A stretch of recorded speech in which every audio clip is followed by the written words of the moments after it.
Hello, my name is Katrina and I'm with Love and Hope Can LLC.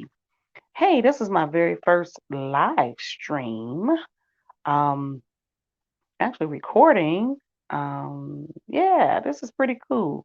Anyway, welcome. I want to welcome both new listeners, which would be everybody at this point, and for those of you who are catching the replay. The purpose of my connecting on this StreamYard is because I don't have enough followers on YouTube yet, and so I'm learning all of this. Anyway, bottom line, I've been thinking about for quite some time now, and have been dealing with uh, destructive relationships, so to say. And I just wanted to talk about supportive and destructive relationships today, and how important they are in our life and our growth and our moving forward in life versus a standstill type of relationship that does nothing but take away and causes heartache, headaches, and sleepless nights and days. Okay. Anyway, I always like to start out on a positive note with supportive relationships and what they look like. Um, I always say supportive relationships look like both parties or individuals giving somewhat equally to the relationship. That means time, that means attention. When they talk, it's a communication like no other. It's not a yelling unless there's a situation, it's a disagreement. But on the better end, it's if you have a disagreement, being able to resolve that disagreement without having other people involved and it just becoming a chaotic mess, if so to say. A supportive relationship will call and ask you how you're doing, and vice versa. That person will give, and if you know a friend or someone or a relative is going through something, you will ask that relative or you will ask that individual, "How you doing? I was thinking about you." I pick up the phone, or I just wanted to text you a message just to say, "Hey, how you doing? Was just thinking about you." On the other hand, destructive relationships, that's what disturbs me. That's what I'm seeing a lot more of, both in television, on social media, and in real life families. Um, I'm really concerned. I had conversations with some folks, and we talk about this, and I've been talking about this over for years, because I think relationships are important, especially mutually relationships are so important.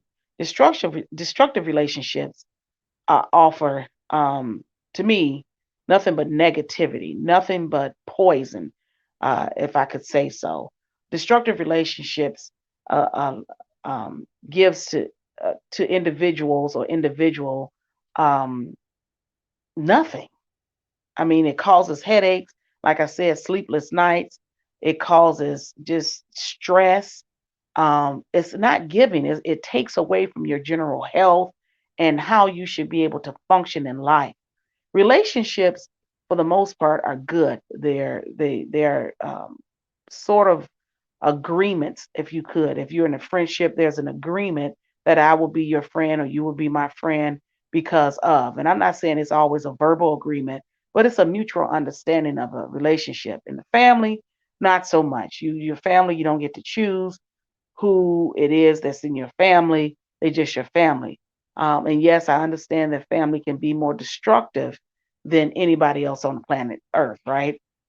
But on the other end, the destructive relationship is one who pulls from you, who continues to pull, and wants you to keep secrets of negativity, of harmful information.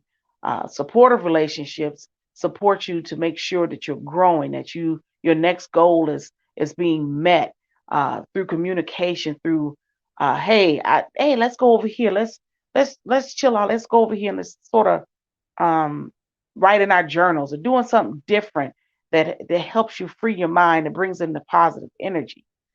I'm just a person, whether I'm always for a relationship if it's a good functioning relationship.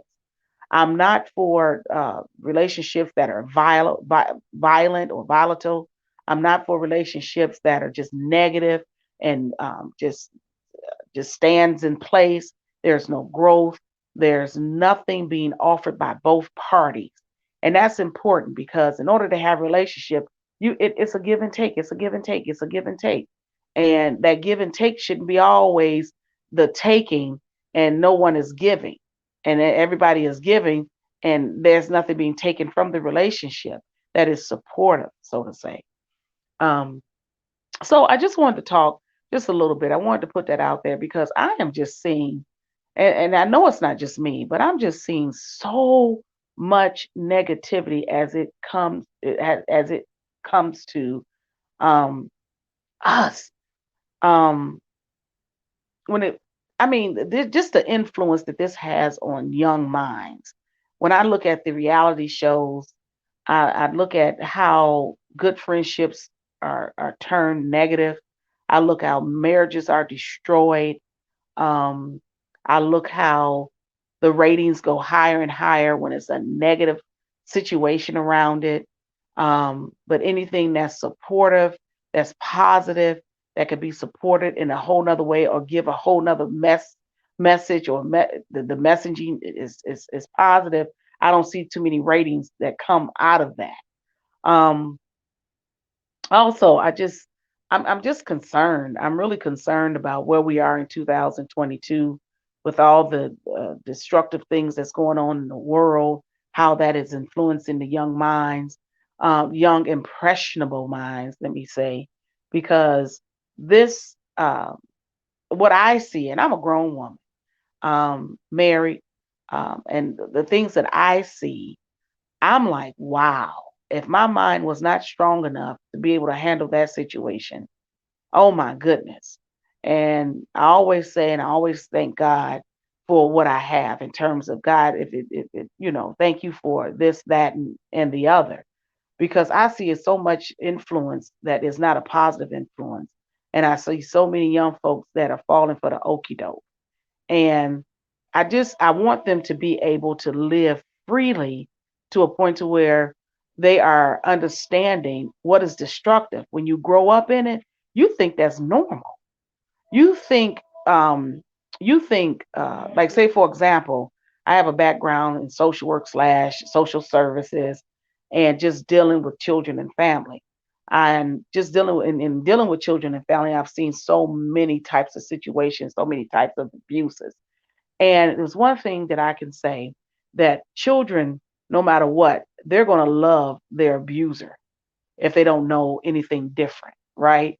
So if that abuser is that person that provides the meals, the clothes, the shelter, and things like that, and but they know that the what they're getting in return is nothing but negativity, abuse, whether it's mental, physically, or sexual. They know what's wrong, but they have to stay there because they feel like they're helpless. And that for me is horrible. It's one thing I cannot stand and pretty much hate is a pedophile and a rapist. Those two things and a murderer that just out here murdering people just for the hell of it. But what I find most interesting is that a child, they don't know better in a lot of cases. And so they will love on their abuser. I remember working for children's services and I remember interviewing and I remember being well, not interviewing, but going to have to remove some children because of sexual abuse in the family. And I never forget the little boy that was perpetrated upon by his brother. And I never forget the he was crying and holding on to his brother. And the brother perpetrated the other brother. It was just it's something. But nonetheless, I just saw what this kid only knew. And that was so scary, right? And I just imagine to this day, where are those kids now? Because it was the abuser that started out with the father.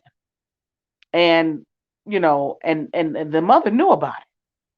and tried to protect the children in her way, which was not protection at all, and trying to keep her kids together. Instead of finding help for the children, she wanted to keep the kids together, and in keeping the kids together was more harmful because they each were perpetrating each other. If that makes sense. It doesn't make sense, but I'm not trying. Lord knows I'm not trying to make it make sense, but that's what it was. Seriously, that was the situation. And so those are destructive relationships, but yet those kids that have to depend on abusers and things in that destructive relationship, that's a prime example of it. Now imagine a person that is supposedly a friend, and all that person does, he's unhappy. He or she is unhappy in their life. They're so jealous. They don't want to do anything. They can't do anything else because so much negativity uh, just mounts their brain every day. It's their whole being. They wake up negative. You say good morning, they growl at you. Or if you try to do something different, or come on, let's go here, come on, let's go there. But just like, oh, I don't have no money, and ain't anybody gonna pay for me. It's like they have ownership of something, but don't quite know how to own it. And when I say that, I'm saying it in terms of just owning up to their own negativity, and that can be changed. You get what I'm saying? They think the world owes them something because maybe one person is surviving in a relationship and doing a little bit better. This person feels slighted that they're not in that person's position, which becomes hatred and jealousy, right? But a supportive relationship, that person, I would love to see my friends, girlfriends, and their significant others win. I've always been on the winning team in terms of wanting to support someone else, and that's important to me. I don't like being around people who gonna hate all day long or just hate, period. Now I know we all have our little moments where we go through something, but it's important to be able to know how to get out of that something, because getting out of that something, you learn the lesson to say, hey, you know what? I don't like that feeling. I never want to feel like that again. I didn't have control. And that's why I always tell a lot of these young folks that I know that have been sexually abused. And with their sexual abuse, I always tell them, hey, you got a story to tell. Well, millions of other kids will be able to identify with what you're dealing with and be able to tell their story as well. We each have a book inside of us, okay? Not a book of lies, but a book of, being of your reality and what happened to you. Again, breaking generational curses, breaking those things that is going to keep us stuck. Supportive and destructive relationships are important. They are so important. And it's important to be able to understand what things are. But on this note, I just wanted to put that on some minds, and I wanted people to really understand what's going on, okay? What's happening in life, and choose the supportive relationships over the destructive relationship. Thank you.